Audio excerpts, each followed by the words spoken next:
प्रतापगढ़ से बड़ी खबर निकल कर सामने आ रही है। लोकसभा चुनाव में मतदान बहिष्कार करने का ऐलान, ग्रामीणों ने किया मतदान बहिष्कार का ऐलान। प्रतापगढ़ से इस वक्त की अहम जानकारी, सरकारी योजनाओं का लाभ नहीं मिलने से खफा है ग्रामीण। धरने पे कोई सुविधा नहीं है, न विधवा पेंशन मिल रही है, न वृद्धा पेंशन मिल रही है, न कोई रोड की कोई समाधान है, न कोई कोनो सुविधा नहीं है। वो छोटे छोटे बच्चे परेशान है, हम लोग परेशान है। कोई दुर्घटना हो जाती है तो उसको कहीं सुनवाई नहीं होती है। यहाँ जाओ, वहाँ जाओ, वहाँ जाओ, पैसा खर्च करो, बस कोई सुनवाई नहीं होती है। मान्य बार आप देखिए 2021 में ग्राम पंचायत का चुनाव हुए। ग्राम पंचायत का जब चुनाव हुआ तो बताया गया कि आप लोगों का जो डणवा भोरई का पुरवा है, ग्राम सभा चिल्बे रंजीतपुर में हुआ करता था, इसको नगर पालिका में ऐड कर दिया गया है। लेकिन उस अफवाह पे सब लोग रुक गए कि हम लोगों का नगर पालिका में है। लेकिन 2023 में जब नगर पालिका का परिसीमन हुआ, उसमें भी से भी वंचित कर दिया गया। ना यहाँ पे नगर पंचायत का चुनाव हुआ और हुआ नगर पालिका का, न ग्राम पंचायत का। तो सारे सुविधाओं से, चाहे मृत प्रमाण पत्र हो, जन्म प्रमाण पत्र हो या राशन हो, वृद्धावस्था पेंशन हो, जितनी भी योजनाएं हैं सरकार की जो मिलनी चाहिए, सब वंचित हैं। लगभग 1400-1500 यहाँ पे मतदाता हैं, 2 पुरवा है। ये ग्राम सभा पहले चिल्बे रंजीतपुर में हुआ करती थी, लेकिन इस बार न रंजीत ग्राम पंचायत है, न नगर पंचायत यहाँ का हो पाया। और इसी खबर पर हमारे साथ वीरेंद्र प्रताप सिंह जैसे फोन लाइन पर जुड़ चुके हैं। जी वीरेंद्र, जिस तरह से जानकारी निकलकर सामने आ रही है, ग्रामीणों ने चुनावों का बहिष्कार किया है, भारी संख्या में प्रदर्शन करते हुए नजर आए हैं। क्या कुछ यहाँ पर दिक्कत थी और किन किन योजनाओं का लाभ गांव वालों को नहीं मिल पाया है? आपको बता दें, ये प्रतापगढ़ के नगर में ये गांव रंजीतपुर चिरबिला शामिल हुआ। पहले ये ग्रामीण इलाका हुआ करता था और अब की बार के नगर चुनाव पालिका चुनाव में परिसीमन में ये शामिल हुआ, लेकिन इनका मजरा छूट गया और जिससे इनको कई दिक्कतों का सामना करना पड़ रहा है। जैसे जन्म प्रमाण पत्र भी नहीं बन रहा है, किसी की डेथ हो जा रही है, मृत्यु प्रमाण पत्र नहीं बन पा रहा है और तमाम तरह की इनको दिक्कतें देखने को मिल रही हैं। और इसको लेकर अधिकारी ऑन कैमरे कुछ बोलने को तैयार नहीं हो रहे हैं।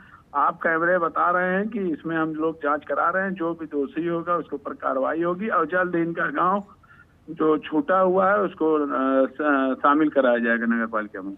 जी बिल्कुल, तो जिस तरह से ग्रामीणों का ये कहना है कि इन्हें अभी तक सरकारी योजनाओं का लाभ नहीं मिला है, चाहे प्रशासन के तौर पर ये खामी या गलती देखी जाए या यहाँ पर जिस तरह से जांच की आप बात कह रहे हैं, चुनावी माहौल है, छठे चरण में चुनाव होना है और ऐसे में जिस तरह का प्रदर्शन करते हुए ग्रामीण नजर आए हैं कि अभी तक किसी पार्टी के नेता यहाँ पर पहुंचे हैं, मुलाकात की है ग्रामीणों से? नहीं, अभी तक तो किसी दल के नेता नहीं, प्रत्याशी नहीं पहुंचे हैं, लेकिन समाजवादी पार्टी के पिछड़ा वर्ग के जिला अध्यक्ष मनीष पाल वहां पर पहुंचे और उन लोगों से मुलाकात की और कहा कि इस पूरी समस्या को हम निर्वाचन आयोग के सामने रखेंगे और इसका जल्द से जल्द निस्तारण कराएंगे। जी बिल्कुल, तो निस्तारण कराने का आश्वासन समाजवादी पार्टी के नेता के द्वारा जरूर दिया गया है, लेकिन प्रशासन की तरफ से इस पूरे मामले में क्या कुछ जानकारी निकलकर सामने आ रही है? कितनी जल्दी ग्रामीणों की मांगों पर आगे काम हो सकता है?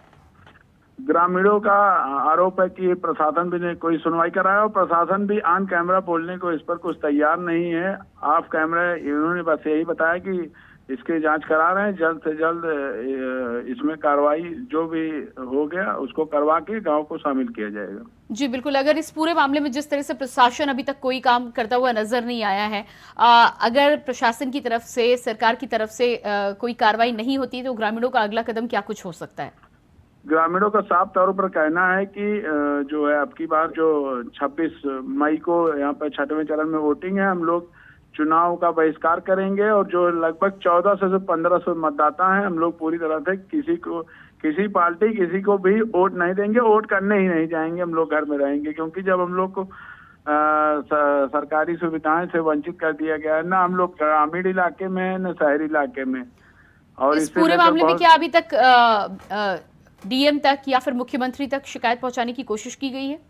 ग्रामीणों ने कल जो है जिला अधिकारी कार्यालय पर जाकर एक जो है इसकी शिकायत की है। जो प्रभारी अधिकारी मिले उन्होंने शिकायत को एक्सेप्ट किया है और उसमें जांच की बात कही है।